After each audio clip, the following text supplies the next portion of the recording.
hapon. Nandito tayo ngayon sa Queens, Flushing, New York. Ito yung World's Fair, the famous World's Fair.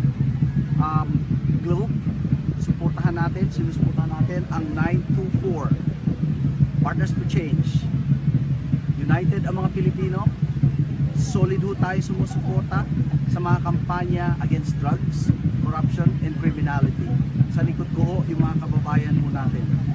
Kami ho nandito ngayon para gumawa ng appeal sa buong mundo, sa mga media.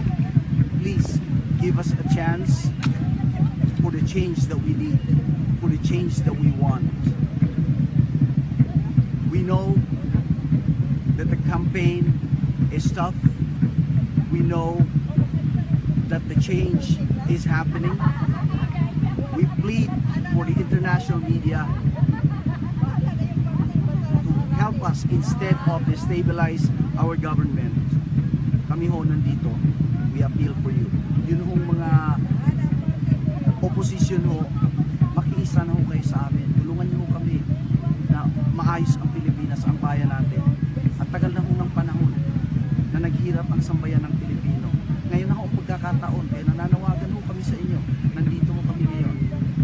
Nakikiusap sa inyo, magkaisa na ho tayo. Magtulungan ho tayong ayusin ang ating bansa.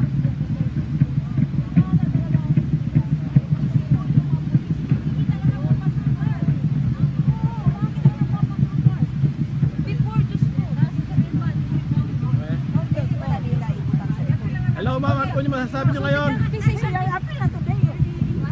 Ate Rena. Okay.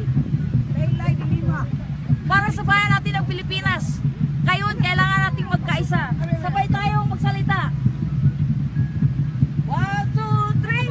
Para sa bayan ng Pilipinas, magkaisa tayo. I-impeach si De Lima. Resign, De Lima. Resign. Trillanes. Ma'am, ano po pangalan nyo? Ako si Vanji Ligaspi from Cagayan de Oro City. I even leave behind the party just to be in this cause because I don't believe what is in the Time magazine. It says that Philippines is in a nightfall. No, that's not correct. In fact, it is the first time that the Philippines is seeing light because hope is light. So we are here to support President Duterte and his governance 100%. We are in Queens, New York. Ma'am, pangalan po at kasama ko sa atin. Nahiya. Cagayan de Oro. Proud po ba kayo sa presidente natin ngayon? Of course, 100%. Masayang-masaya po ba kayo sa presidente natin ngayon? Yes. Naniniwala po ba kayo dun sa mga international media na pinapalabas nila na marami daw pamayan? Hindi! Masaya ba kayo sa administrasyon ngayon? Yes! Sisigaw natin sa buong mundo! Masaya kami! Para sa Pilipinas ngayon! Sir, pangalan po at saan po tayo sa atin? Davao City. Wow! Solid Duterte. Ano pong masasabi nyo ngayon sa bagong administrasyon na marami pong sinisira? Ang masabi ko lang, yung puso ni Duterte ay pusong mamon. Totoo yan. Totoo po yan. Pusong mamon. Lahat ng nangangailangan, tinutulungan niya. Ang katunayan dyan, isang grupo ng sundalo, isang batalyon, ang binigyan niya ng initiative na makapagpatayo ng bahay. Kumuha siya na isang parte sa Kalinan, isang portion ng lupain sa Kalinan para may bigay sa mga sundalo. Yun ang isa ako doon. Meron pala, ano pala kayo sir? Nakasawa niyo pala si Isa Duterte. ako doon, isa ako sa mga beneficiary na binigyan ni Duterte ng ban, ng lupain para makapagpatayo ng bahay. Buhay si Sir! Mabuti nakilala po namin kayo sir. Matagal na yan. Hindi ko masabing anong relasyon namin ni Duterte, pero as a friend, as a bodyguard maybe, basta close sa amin si Duterte. Marami po kasi nagsasabi sir, mamamatay tao daw po si Hindi. Duterte. Yung sinabing pamamatay ng tao, that is highly intelligence, pero balang araw or one of these days, tatawag na ako sa mga kasamaan ko, siwalat namin. Walang DDS, background na ito, walang DDS. Ang nasa likod ng patayan na yan is kapanahunan ng CPP-NPA, sanction sa kangaroo court nila, pinasa sa Sparrow unit nila yung tinawag nilang dreaded Sparrow unit na tinatawag nilang death squad. Nasa kalaunan dahil sa kagaguhan ng mga media, mga print medias, nagiging Davao Death Squad. Pero ang umpisa dyan sa patayan, nag-umpisa sa Davao del Norte. Isa sa kasamahan namin na napasok sa area nila, pinatay nila dahil sa tinatawag nilang cleansing sa kanilang ranks and files sa mga DPA, yung tinatawag nilang deep penetration agents. Nangyari yan before pa si Mayor nagiging presidente. Si Marcos pa ang naging presidente hanggang 1985. Pero ang Alsamasa is na-create yan before 1980, na materialize yan 1980-81. So nagiging Alsamasa. Doon lumakas yung tinatawag nilang Sparrow unit. So nagkaroon sila ng cleansing sa kanilang ranks and files. Ang mga gagong print media, ginawa nilang Davao Death Squad. Yan ang nangyari.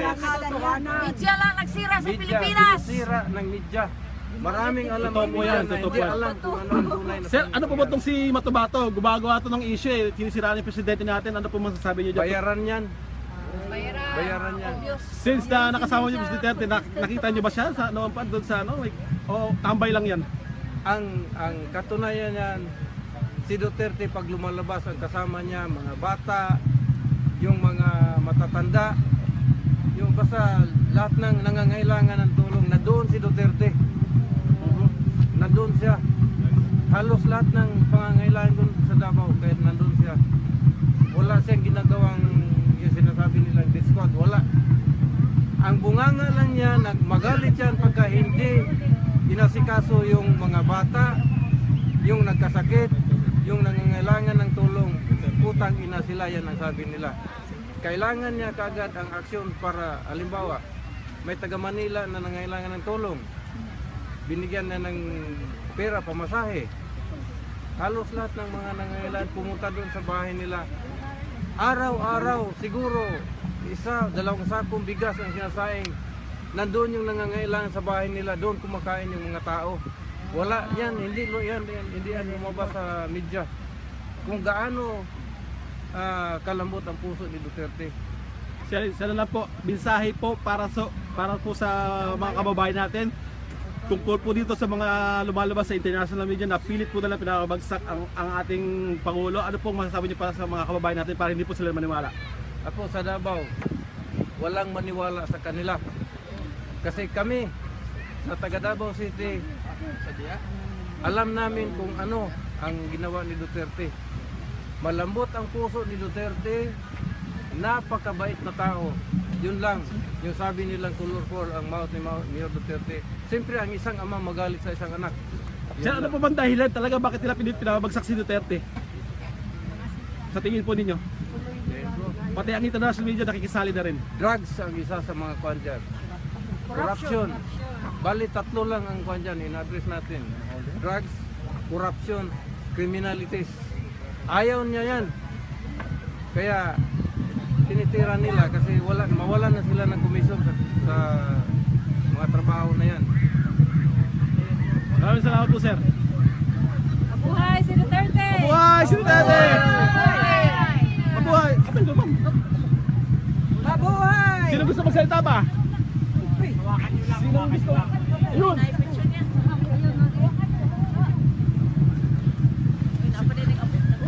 Sino pang gusto magsalita? Pwede ka ba? Ito si viral ka.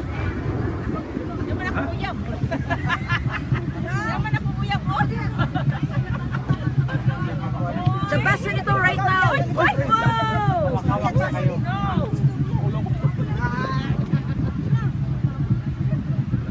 Tamis niyo ba yan ang pabansang awit natin? Walang nagbabayad sa akin Story lang ko, sa te. loob. Kami pumunta Ito lang dito. po masasabi ko sa lahat ng kababayan natin. Kami part-time, walang nagbabayad. Hindi po natin kailangan mag-away-away tayong kapwa mga Pilipino. Hindi po natin kailangan tayong magbabangayan. Tama na po muna yung bangayan, tama na po muna yung awayan, tama na po na yung sagutan. Isipin muna natin yung bansa natin. Kasi kung magbabangayan tayo, para lang pa sa sarili kapakanan, in the future, kawawa yung mga kabataan, sila ang mahihirapan. Diba? Para sa bansa natin, wala muna tayong bangayan.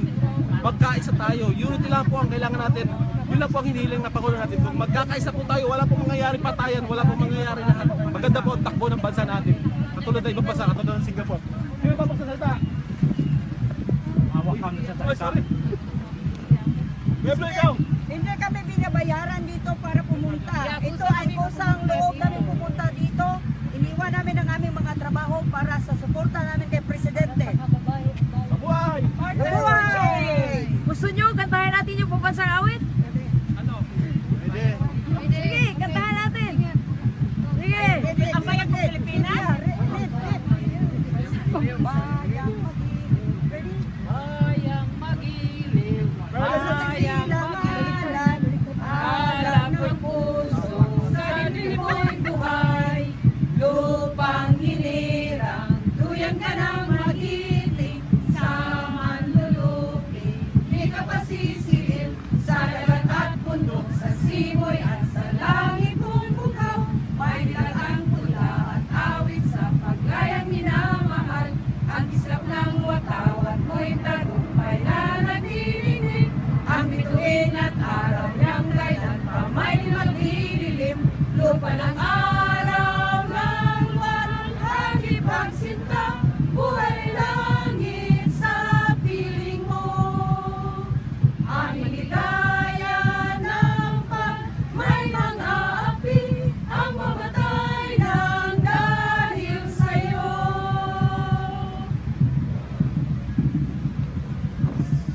We're calling the Lima to resign. She needs to resign now. Sino? We're calling the Lima to resign. Sige, sabihin na natin, Diliwa, resign na! Diliwa, resign na! Trillanes, magpakamatino ka!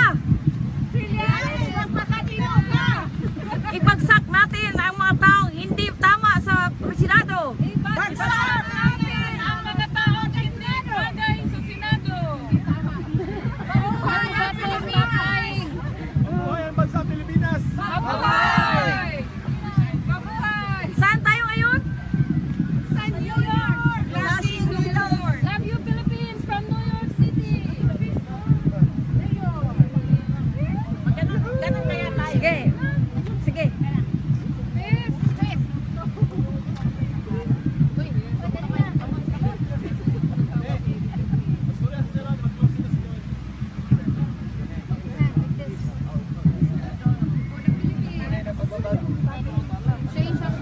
Para sa tunay na pagbabago, mabuhay ang Pilipinas! Atong magbaral. Ganito. Tong.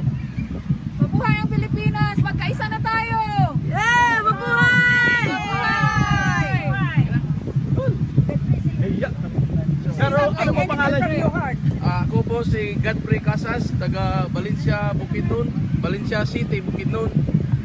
Nako din ni kay suporta kang President Digong.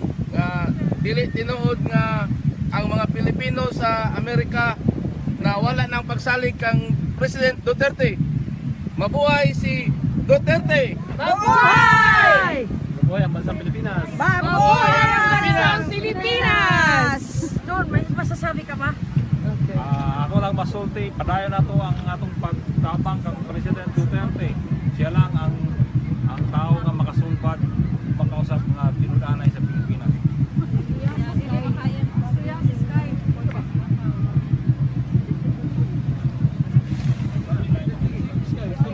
Okay, I'm fine. Duterte tayo, okay? We stay strong for Duterte. Thank you.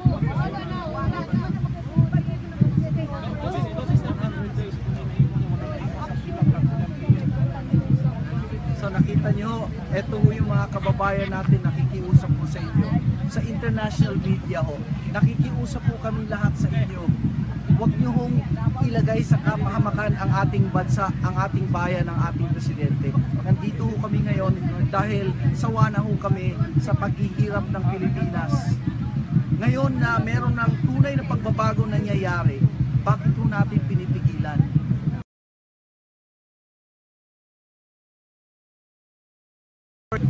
Okay. Okay. Sige na kayo. Hey guys, look at here. So, Look at the camera, okay?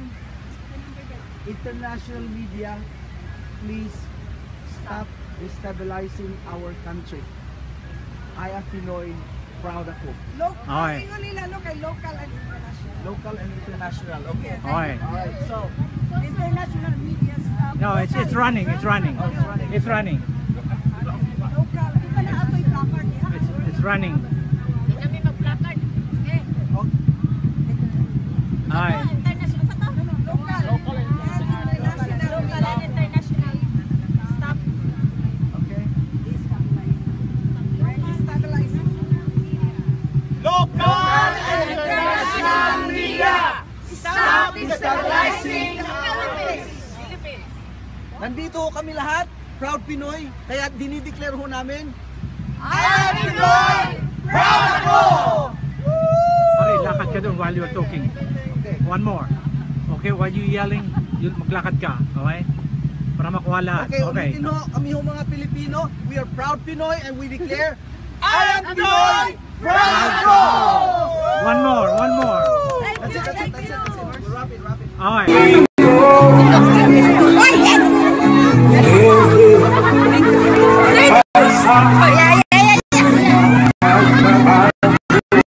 I am here because I love my country.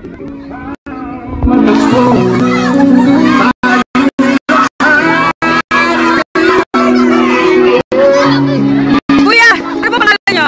Ito? Kuya, ano pong meron ngayon dito? Ano pong meron ngayon dito?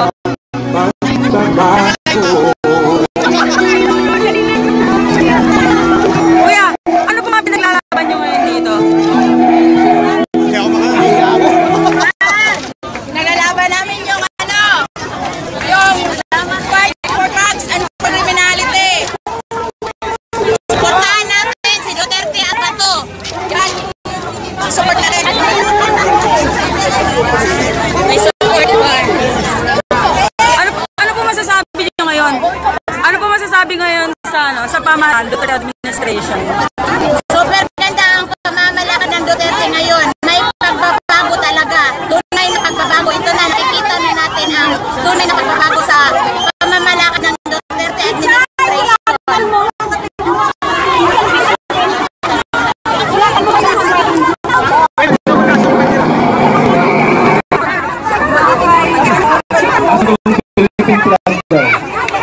Ito yung Philippine flag. Ayan.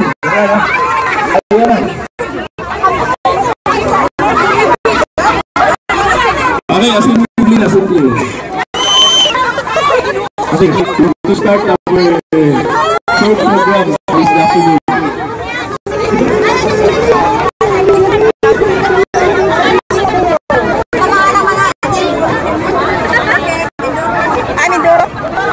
Okay. Dito sa gitna, ayan. Ladies and gentlemen, in behalf of the DDS Hong Kong chapter for the number 924, Duterte and Bato, we support the war of drugs in the Philippines. We can start our program by the Philippine National Anthem.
would like to call Ma'am Nora for the opening prayer.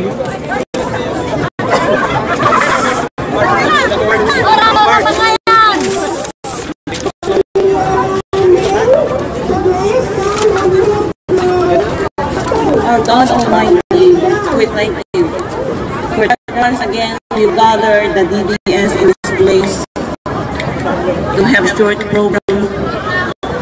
We do pray, O Lord, that let your divine guidance as we have our program until its completion. Father, may the spirit of unity, may the spirit of cooperation, humility, as we gather in this place, let the divine protection be each and every one of us. In Jesus' name, amen. And for the opening message, we would like to call Jeanette. Isang makasigaw na Duterte na. 1, 2, 3. Duterte! So, welcome sa ating lahat sa mga ka-DDS ko. Thank you for the response. Alam naman natin na pinaglalaban natin ngayon is war on drugs. The other week, ang inano naman natin, Resign Dilima. So, we got it 400K views sa kanta ni Boss Elmore. So, isang napakalaking talaga. And last night, nag-interview po kami sa international media. So, para mapaabot naman yung suporta ng Emilio Group DDS Hong Kong. So, welcome po sa ating lahat. Maraming salamat sa pagsuporta ninyo up to now kay President Duterte. Alam naman natin na hindi natapos yung pagsuporta natin sa kanya na makaupo siya. So, up to now, we need to be active and help him because kasi alam naman natin na international media ang inaano ng mga kalaban niya ngayon. So, alam natin na kung hindi din natin siya susuportahan, hindi natin siya tutulungan na alam kung ano yung nangyayari sa Pilipinas, walang nangyayari sa pinaglaban natin during campaign period at napupo natin siya. So, salamat sa atin lahat at maraming salamat sa pagpapakita ninyo ng buong suporta up to now at hindi naman ito nag-end ang laban natin sa during campaign. Marami tayong mga activities na ginagawa at itutulong natin sa administration ni President Duterte and which is nakaka-bless ng grupo nito dahil up to now nakikita ko na mas lalong dumadami yung sumusuporta ka President Duterte. So, isang bagsak nga dyan sa mga ka-Duterte. Thank you very much and God bless. So, ito po keep on praying lang para sa President natin at lalong na sa safety niya at sa health niya. Alam natin na he's 71 years old. And tsaka yung kaya natin para sa Pilipinas na maprotektahan natin ang ating mahal na Presidente. So magkaisa tayo at yun ang maganda para sa atin kasi nakikita ko pa rin na yung pagmamahal natin at buong suporta. Thank you. Okay. I would like to fill in some points doon sa sinasabi ni Jeanette, no? I just came from Davao at na-meet po yung ating presidente at sama-sama para sa tunay na pagbabago. Laban lang tayo hanggang sa pinakahuli. Nagkakaisang Pilipino sa man ngayon ay hindi lang para sa kanyang sarili. Ito po, nandito po kami lahat ngayon. Mahal na mahal niya yung mga sumusuporta kay President Duterte. Nagtipon-tipon sa likod ng bus. Sabi niya, laban lang tayo. Kasi para sa ating mga anak, mga apo, at saka sa future ng Pilipinas. Kuya, ano po masasabi niyo ngayon sa eto po yung about 92440 bato? Laban lang tayo sa kontra para Pilipinas magiging kung hindi man magiging fully galong druga at least kahit na paano kahit na mga 50% o 60% okay na yun sa akin basta mabawasan lang yung druga sa Pilipinas. Maraming salamat. About po kay Senator De Lima, ano po masasabi niyo? Na Senator, I'm sorry, pero kailangan na siguro mag-resign na. Walang sinasabi yung yung witness mo. Pareho lang tayo. Hindi nagkakapareho ng sinasabi. Salamat. Salamat po. Mga layunin para sa Pilipinas. Okay, we would like to call another member of the group. Hello ma'am, ano pangalan nila? So we would like to ano pangalan nila? Nancy. Anong grupo po sa inyo? Mindoro. Mindoro, okay po. Bale, sumusuporta po kayo kay Duterte. So ano masabi niyo po sa campaign na nagawa ng DDS ngayon? Sa lahat ng about po sa pamamalakad ng Duterte administration. Ano po mas patay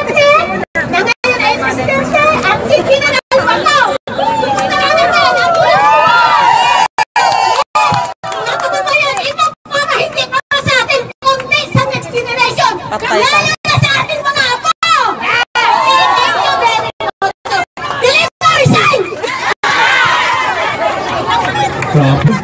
Si galit si ate. Sundan ko nga si ate. Parang may pinaglalaban pa si ate. Sundan ko muna si ate. Ate, ano po yung pinaglalaban niyo? Medyo bitin po ako dun sa sinabi niyo sa harap eh.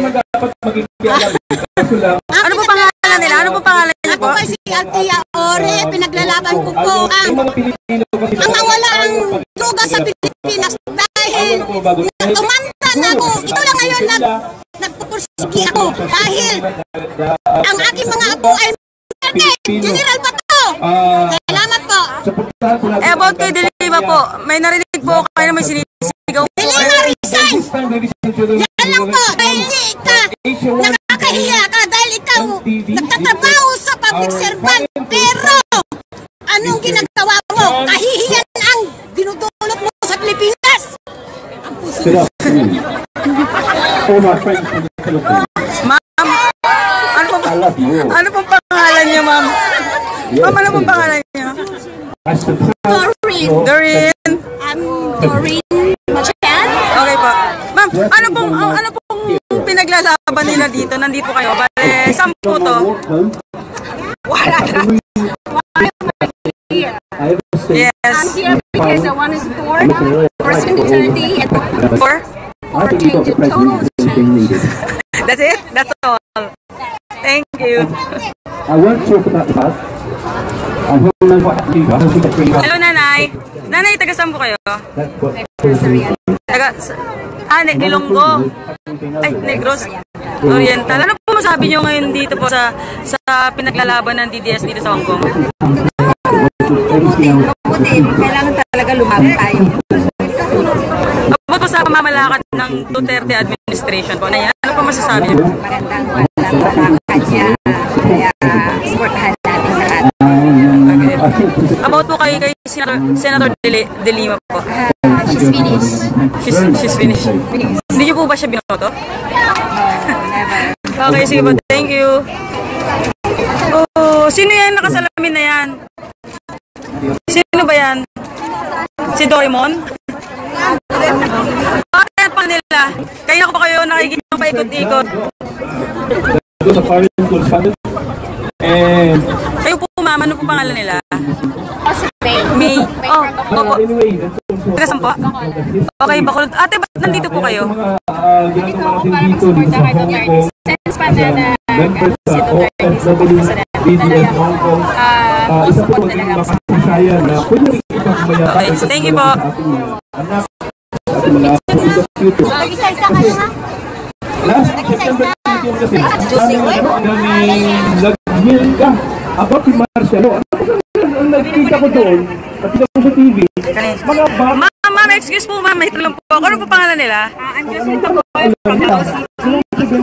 Ba't nandito po kayo? Kasi wala siya amin yung aming presidente na si Mayor na tama ko yung presidente ko. At saka si General Bato para on war on. Dito kami para pagtulungan sila na suportahan sila ako dyan sa war on drugs para naman mga kabataan sa Pilipinas po maging secure na sila at sa mga kabataan na nasa paligid, secure na sila sa... Paano ba yung mga kabataan sa gitna? Ba't sa Dublin lang? Ayaw nila pagkipag-compare sa atin. Alam po natin mga kabataan eh. Sige naman. Anyway, alam po natin mga kabataan ngayon, madaling ma-influensya sa mga kapagkalaman. So, kailangan po natin silang i-beware na war on drugs. Oo, mag-resign ka na. Andito kami lang. OFW, kaya resign ka na. Si Dilima na mo ba? About kay Trillanes po, ano masasabi niya? Si Trillanes siyang bastos, kaya hindi siya dapat naging premier kasi siyang bastos. Bastos po. Hindi ka naman galit kay Trillanes. Galit na galit. Hindi ka galit. Galit na galit po. Galit na galit. Ang ganda niyo naman natin magalit. Thank you, bye-bye. Ito, isang pundasyon, isang haligi, people, we would like to call Eman in Illinois. Hello. Hello, kuya. Kuya, ano po pangalan nila? Sergio Fortuna from Davao City. Oh, Davao City. Kuya, bakit po kayo nandito? We support Duterte War on Drugs. Ano po masasabi niyo about sa pinaglalaban nila? About 9244 for Duterte ba to? Pinaglalaban ng Duterte ba to? Masaya kayo namin kasi basta pangarap namin maging matiwasay, malinis yung progress sa lugar namin para yung next generation na papasok naman. Maganda yung pagkakaroon. Okay. So, taga-Davao po talaga kayo? Okay, pareho po tayo.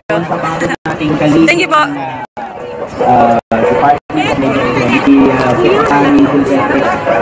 Oh!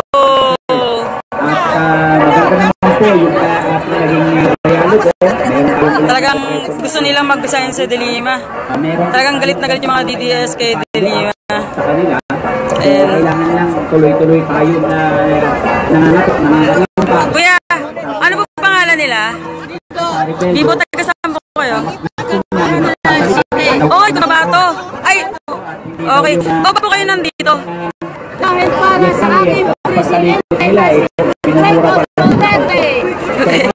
Sabihin na kung kanila kung meron kami nagugustuhan. Patayin na mga ate, ipakay sa kuwaya!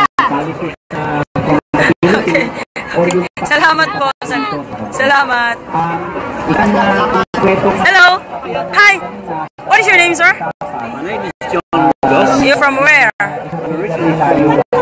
Okay, you just here for what? I've been here 16 years. Oh, so you're a media or a press people? PR.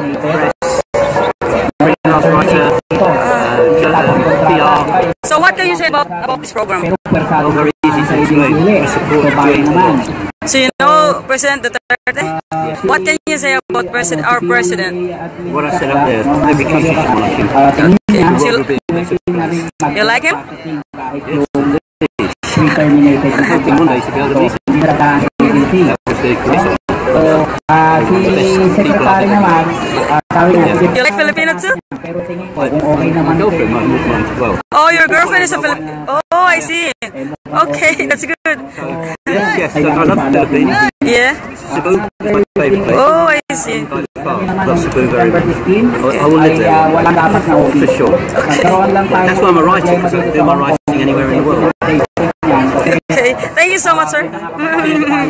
Kumuha ng OEC, nabayad pa rin ng 20, tapos pinababalik pa sa regional office sa Pilipinas, may appointment pa, no?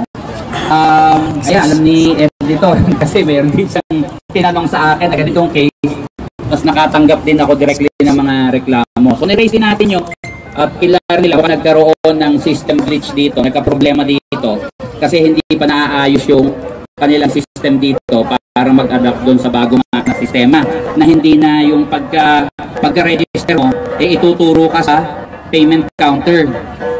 So yung mga tao pagka-register ay kailangan magbayad, ay di bayad sila, no? Pero dapat na since 15 September. Pero ang hinihirit natin ngayon at mukhang open din naman sila ay hindi na lang yung mga balik manggagawa ang walang OEC, kundi totally tanggalin na. No, tanggalin na yung OEC para wala nang perwisyo, di ba? Pwede na yun, yung visa, andun ang kontrata, andyan ang ating working visa, patunay na OFW tayo, dumaan ang kontrata natin sa DOE. Ano ba? Ano ba patunay?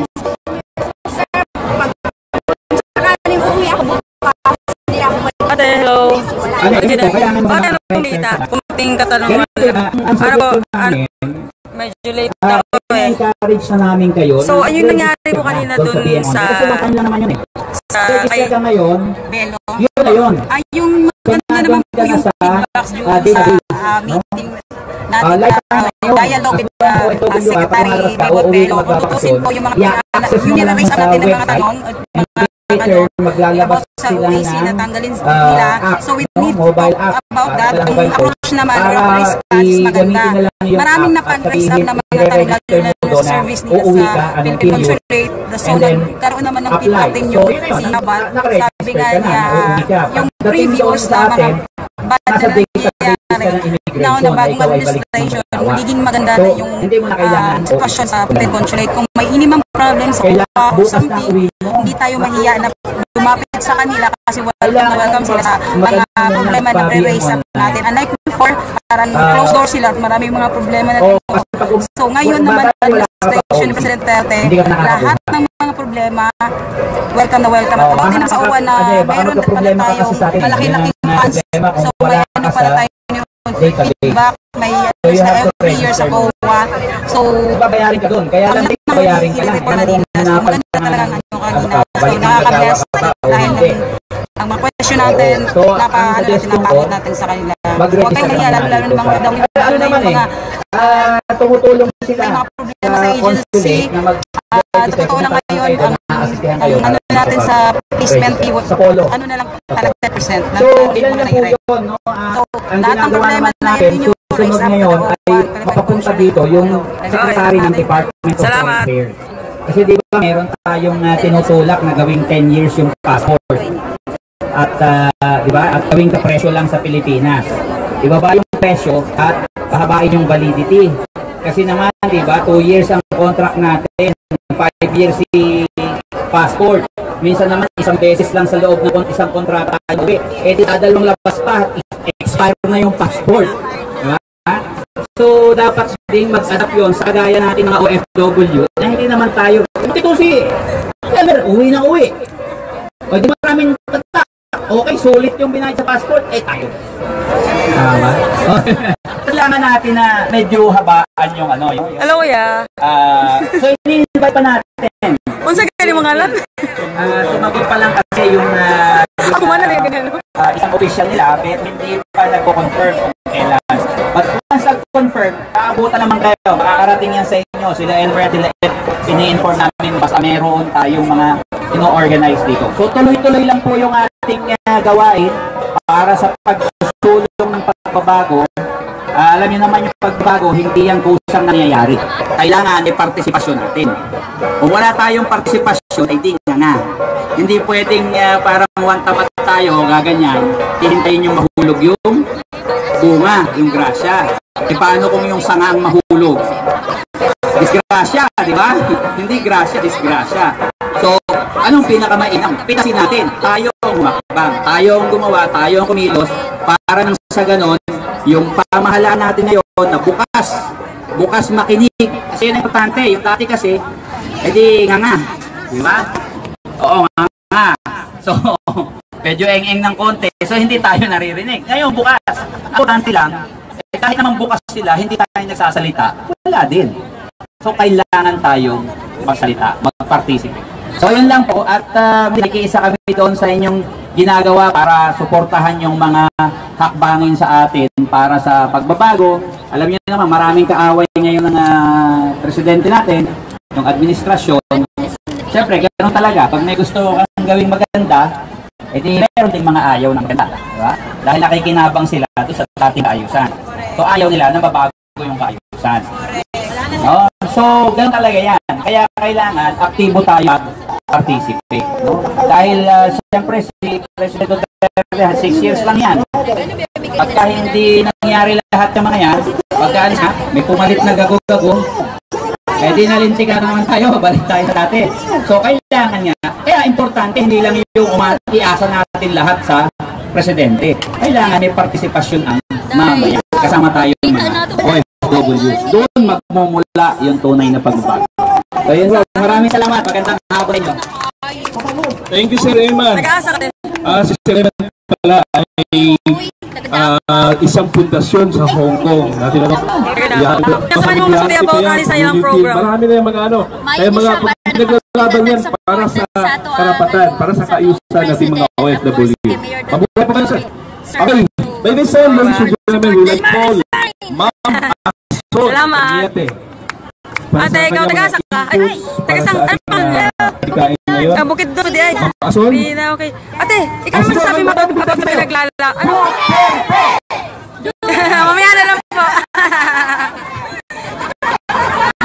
Magandang hapon po sa inyong lahat. Ako si Ason ng HK Pinoy TV. Sa media po ako. Ako din po ang inyong reporter para po sa GMA GMA7. Huwag kayong magalit po sa akin kasi media ko. Ngayon po, dahil nasa media po ako, namomonitor po yung mga balita. Alam ko po na maraming balita na against po sa Pilipinas, hindi lang sa Pilipinas, kundi sa international. Nagmamonitor po ako bilang tao, hindi po lang media, at kung saan namamonitor ko balita, pinapasok ko po yung LR. Kasi po siya yung nasa organization nyo. Ako po, tinatry ko maging balanse dahil nga po, ayoko din po. Gusto ko rin po maging balanse yung aking reporting. Kaya pinapasok ko kay Elmer at kay Guy, at sa inyo po pinapaako. Ngayon, ang sa akin lang po ay maging critical tayo sa pagbabasa. Ibig sabihin lang po, ang media po kasi ay nagbumong. Ibig sabihin, ay bumubuo ng pag-iisip, bumubuo ng konsepto, bumubuo ng ano yung layunin ng tao, ano yung layunin ng isang bansa. So very, very important po ang nababasa nyo, ang nakikita nyo sa TV o nakikita nyo sa Facebook at sa ibang social media. Unfortunately po, ang Facebook na araw-araw natin hawak, no? Yung pinakamadali no? Lahat tayo may Facebook. Unfortunately, chinecheck ko po yung Facebook ng HK Philippine TV. Kasi ko maraming pinopost. Meron pong fake news. Ibig sabihin po ng fake news mula po dun sa isang legal na balita o network, kinakat nila tapos pinapresent nila sa ibang pamamaraan na balita. So, isa yun sa klase ng fake news o isang klase ng fake news na nag-compose talaga ng balita na talagang taliwas doon sa mga nangyayari. So, makita sa ulo na makita iyon, kung ako po halimbawa nasa media, alam ko, ang totoo, hindi. Pag yun na nakita at yung kung ako ilalagay ko sa sarili ko sa iba, paniniwalaan. The fact na na-post yun sa Facebook, kung sino man yung nakabasa noon at pinost sa Facebook, naniwala.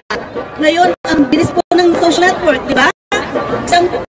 Isang share nyo lang, ilan yung kakalat doon, libo-libo. At pag nakapag-share ng isang fake news, imagine nyo, ang dami nyo maapektuhan na maniniwala doon sa fake news. So maging maingat po doon. Although GMA7 po ako, nagbabasa po ako doon sa Inquirer, sa ABS, sa Rappler, makasaysayang Rappler, para lang po makita kami kasi. Alam ko po na sa kalakhan, ang DOS at Rappler ang pinupunan ng karamihan at Inquirer. May katotohanan po yun, pero bilang kapwa media, naintindihan ko yung kanilang paliwanag, pero may mga fact. Ngayon yun sa international, kung napapansin niyo po yun, yung nangyari sa New York Times, while ongoing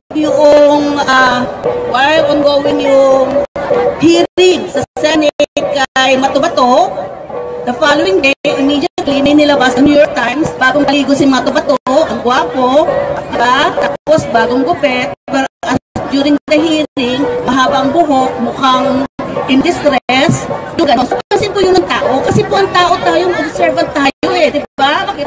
Ba't yun may lipstick na pula, ba't ito orange yung lipstick? Diba? Ganun tayo. So, napansin po yun ang paniwang tao. New York Times is a very credible, supposedly, na network, na media.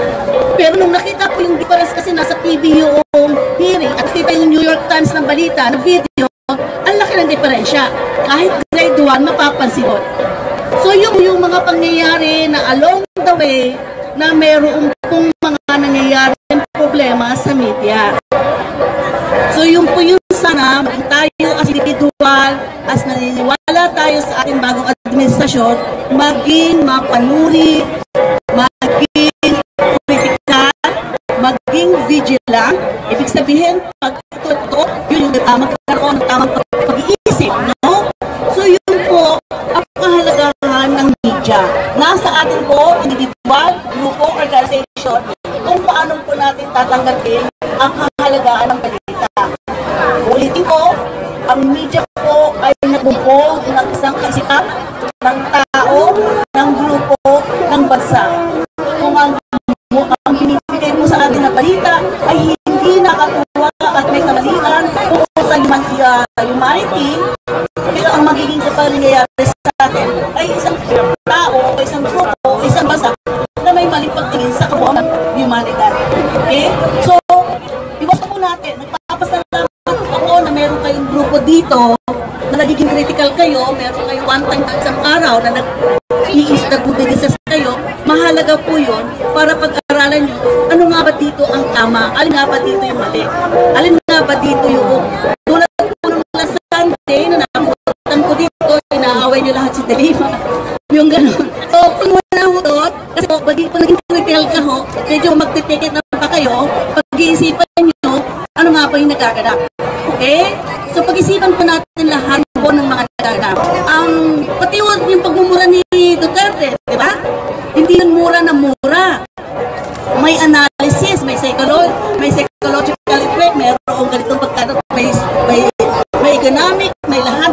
So, po yun, ang isang salita na nilalabas ng isang tao at pinapasa sa mundo o sa nilalabas ay may kahalagaan. So, yun po yung ibig sabihin na po. At lalo na po ang media kasi meron kaming platform eh. May platforma ka ng newspaper, may platforma ng TV, may platforma ka ng radyo. So, yung platforma niya, pag inilabas mo yung milyon na makakita, milyon kakapanood, milyon na maapektuhan. So, dun po tayo bilang individual, maging critical po. Ngayon, i-advertise ko po HK Pinoy TV namin po. I like niyo po yung HK Pinoy TV News. Sa Facebook, hanapin niyo na lang po yung HK Pinoy TV News. Hindi naman po sa pagmamalaki, pero maingat po namin nilalabas yung balita namin, pinag-iisipan mabuti, meron kaming editorial team, ano ba talaga yung tama. At yung pamamaraan po kasi ng pambabalita, hindi po kami editorial, hindi sabihin hindi kami nagbibigay ng opinion para maging ganito isipin nyo. Sabihin namin, pangit siya, hindi po ganon. Ang sa amin po, pamamaraan, kami nagaganap, tulad ngayon, nagaganap, yun lang po yung binabalita namin. Walang bawas, walang kulang. Kasi nga po, kung halimbawa yung ibang tao na nakapanood na nagaganap dito, sila yung magtatanong, ano ang nangyayari, bakit may Duterte? So sila po yung magtatanong. Hindi kami ang magbibigay ng inyo para sabihin, or may Duterte group tayo. No. Okay? So ganun po yung kahalagahan ng media. Maraming salamat po. Okay. Palinawin ko lang yung mensahe ni Ma'am Asun, ha? Nasa journalist kasi, nasa journal kasi siya, nasa media. Kaya media lang siya, media sa entero. Ha? Nasa gitna lang siya. So ang mensahe niya, malakas ang mensahe niya. Pag sa tingin nyo, magandang dita para makapulutan ng aral, i-like nyo, i-share. Pero kung sakasakali nakakasira sa isang tao o ang reputasyon sa ibang tao, ignore nyo na lang yan. Oo, ignore nyo na lang yan. Kasi, ang kagandahan kasi ganito yun. Italat ang kagandahan, ubusin ang kahakot sa bayan. Okay, okay. Ladies and gentlemen. Ma'am, ano po ulit ang pangalan nila? Ayan nga! Dito muna! Nakalive pa tayo. Dito po sa GMS. Okay po. Ma'am, hingi lang po ako ng opinion nyo about sa pinaglalaban ng DDS. Hindi nga po pwede magbigay. As individual. Okay. So, hindi po kayo pwede as individual. Neutral. Okay po. Sige pa. Thank you. Ngayon masasabi ko. Perfecto ang kayo. Maniniwala kayo sa akin na sobra kasi meron ko. Hindi kayo ng gano'n. Okay. Pero, supportado po kayo ni Duterte. Supportado po kayo ni Duterte. Hindi ako magsasalita na ganyan. Neutral talaga. Sige po, thank you. Ang atin lang, gusto natin magsaya dahil Pasko yan, ha? December 27, ang assembly tayo sa mga alas ng umaga. Ang gusto pa lang, gusto sila, alas mo din ang alauna yung mga meeting. Doon na tayo manghalian sa palasyo. Okay, we would like to call ang ating magiting na isang pundasyon from Tarlac Group sa Hong Here. Maraming salamat, Brother. Magandang hapon po sa bawat isa sa inyo na ito na muli, nagharap-harap na naman po tayo. At bilang isang Tarlaqueño na kababayan ng dating Pangulong Abnoy ay Pinoy. Sino yun? Kung ang laban ninyo sa nakaraang administrasyon ay hanggang tuhod, kami na samahang Tarlaqueño na mismong Tarlac ay sa ilalim pa ng talampang namin ang galit namin sa nakaraang administrasyon. So kaya po hindi kami nagsasawa na uma-attend sa anumang laban ng ating bagong presidente na si Mayor Duterte. Kasali kami lagi. Kung pwedeng kami ang manguna upang maipaswalat yung mga bagay pa na hindi alam ng mga tao na kaming mismong taga-Tarlac ay alam namin, kung maaari lang ay maiparating namin sa inyo. So maraming salamat po at nakita naman po natin ang ating laban na hindi sayang yung laban natin simula ng kampanya hanggang ngayon. At nakakatuwang isipin po natin ang dating laban natin noon ng mga supporters ng mga iba-ibang partido at ngayon ay kakampi na natin sila. Nakikisa na sila sa ating pagkikibaka, lalo na ang pagkikibaka ng ating mahal na Mayor o President Rodrigo Duterte, ang laban sa droga at anumang korupsyon sa ating bansa. Nawa po, tulad lagi ng aking paulit-ulit na sinasabi na hindi pa po ito ang natatapos ang ating laban. Ito pa lang ay simula pa lang ng ating laban.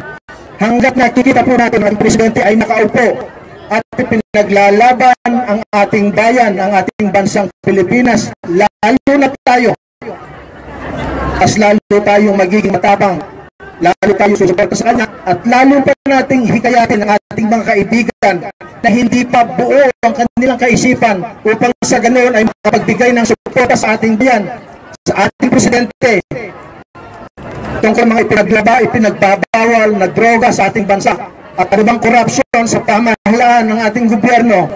Hindi po tayo tahimik. Kumbaga, wala na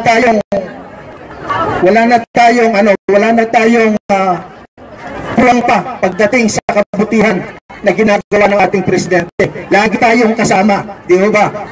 Ano man ang gagawin ng ating presidente pagka nakakabuti para sa ating bayan, lagi po tayong nandoon. Maliwanag ba? So, minsan pa muli, maraming salamat sa inyo. Tulad po ng aming nasasabi, kung ano yung nakikita natin na maaari nating maitulong sa ating gobyerno, sa ating pamahalaan, tulad ng mga government agency, huwag po kayong mag-atubili na asikasuhin o pakiraman po natin yung hindi tama o maling pamamalakad ng mga tao na yan, na samantalang sila ay umaasa lamang ang kanilang sweldo ay nanggagaling sa ating lahat ng mga OFW. So maraming salamat po, Premier. Nawa po ay ang pakikibaka ay lalo pa nating paigtingin ng bawat isa sa atin. Mabuhay po kayong lahat at papalain po kayo ng buong may kapal. Maraming salamat, Bro Hill. Galing talaga. Nakaka-inspire, di ba? Halos linggo-linggo tayo nakikita mula nang magkampanya. Noong ibang mga administrasyon kasi, pagkatapos ng election, wala. Nga. Paano mangyayari sa bayan? Wala tayong pakialam. Ngayon kasi, ang hiningi kasi natin noong bunong kampanya ay yung peace and order sa ating mahal na bayan sa Pilipinas. Kasi nga, malaking demand ng OFW na nagpapaaral ng mga anak ang safety nila doon. Isipin mo na lang, padala ka ng padala buwan-buwan o kaya linggo-linggo, padala ka sa anak mo na nagpapaaral na mabuti. Yun pala, natutulog na. Kung nakagraduate na pala, kaya pag natin, nakapagdag na isa, pagkatapos mo na po yung anak mo, tapos ikaw pauwi ka na, excited ka na, tapos yung anak mo na nag-aaral ng mabuti, valedictorian sana, nasaksak ng adik. Sino? Kanino ba? Pupunta. Wala. Talagang makapagmura ka, di ba? Yung mga mura, yung mga Pinyawa, mga ganyan. Mga nagba lang yun mas, information pala mga kaibigan, kababayan ko ako po nagpapatakbo ng isang employment agency. Sa pagkatakbo na ngayon, 8 years na ngayon, marami pa rin na-encounter ng mga problema nyo, kagaya ng ganito. Gusto lang mag-design ang isang employer, isang aplikante ko, dahil minulungan ng amo niya. Ang mura ba ay nakakasakit? Diba? Minsan sumakit lang po siya. Ang mura pare, diba? Diba? Ganyan? Diba? Minsan gan, diba? Mag-ano ka? Nakaputang, nabilang sahod mo pala. Ganyan, diba? Parang pati na lang yan, diba? Expression na lang. Okay, wala na bang, si Brad, ikaw naman, we would like to hear some inputs from you. Para sa ating pinaglalaban ngayong hapon na to. O kaya, ganito na lang, mag-isip kayo ng mga gusto nyo pang gawin ng ating presidente. Kasi nakakaroon na siya ng 100 days, almost 100 days, 100 na. Wala pa 100 days, no? 100 days of Duterte's government, wala pa. Kaya isipin nyo pa yung gusto nyo pa. Yung gusto nyo pang ano, gusto nyo pang mangyari. Ha? Ate! Penalty na nakaano rin, nakasalang na yan eh. Medyo inano lang, oo, inano pa lang, maraming ayaw dahil siyempre, mabitay sila pag ginagawa yan.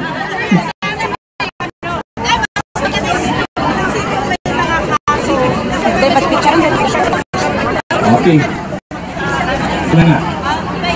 Kung meron kayong concern para meron kayong mga problema sa ano, isulat yan sa Facebook dahil ako naman, pag sa tingin ko naman na medyo maganda yung mga inputs sa ano, ay ano ko yan, copy and paste, tapos nilagay ko sa file, tapos pinapasa ko yung Bongo. Bongo, sa totoo lang, Bongo yung sidekick niya, no? Yung mga pinakawawa, sa totoo lang. Hindi yung sa ECAC na, swerte yung taong to, kadikit yung ang presidente. Ang presidente kasi natin ay napaka-working hard president. Isipin mo yung picture namin dito. Ayan na. Ayan na. Oo nga.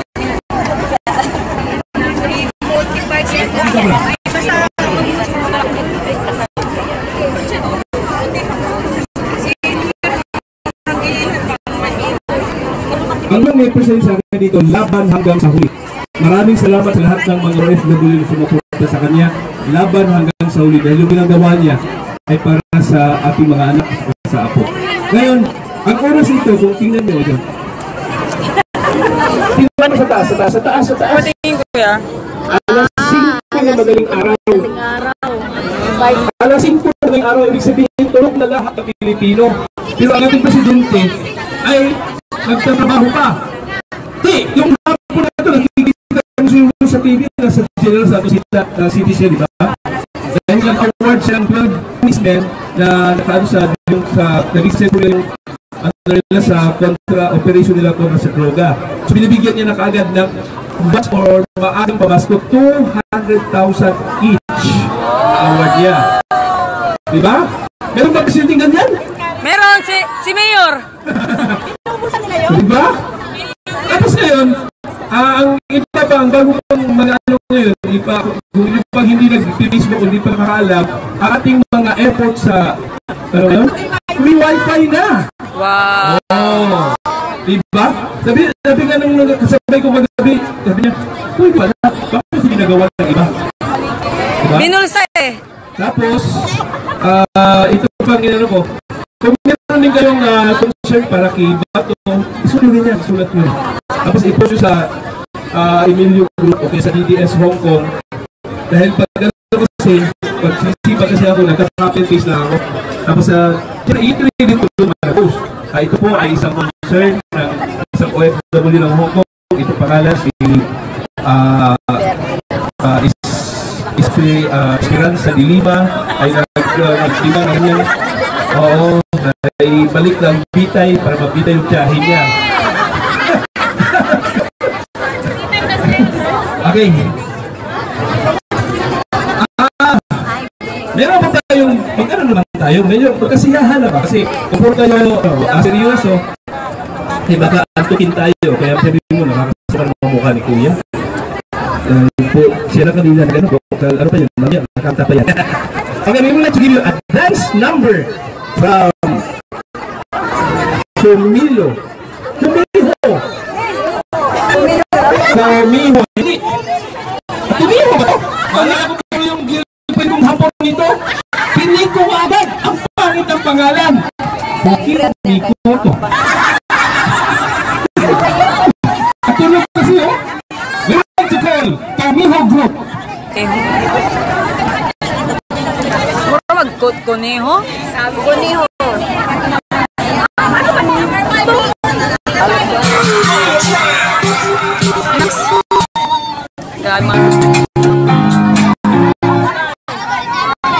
Naksan.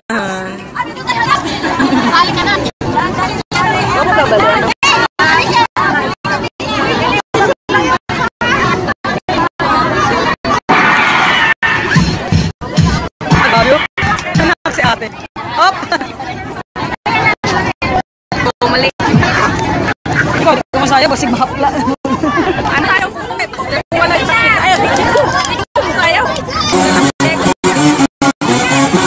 Wala pa kayong sabay! Wala pa kayong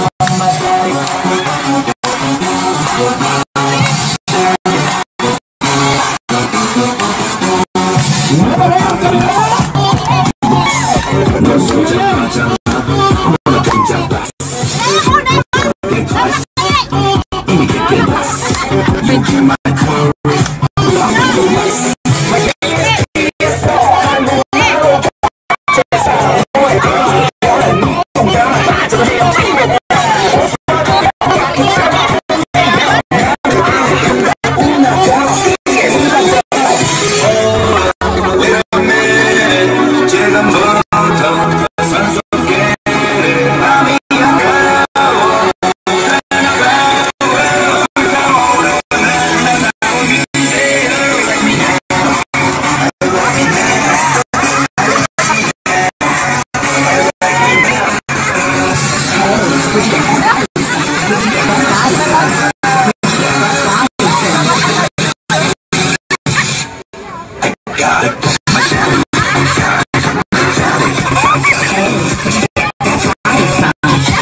Katulog na naman ba?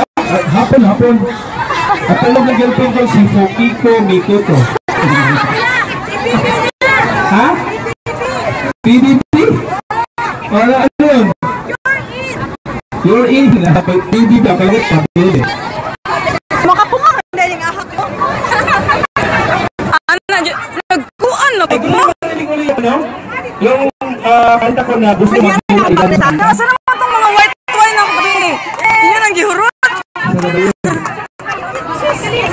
Asan ba yung ginilima? Gimingaw jud mong dilima? Gimingaw jud mong dilima?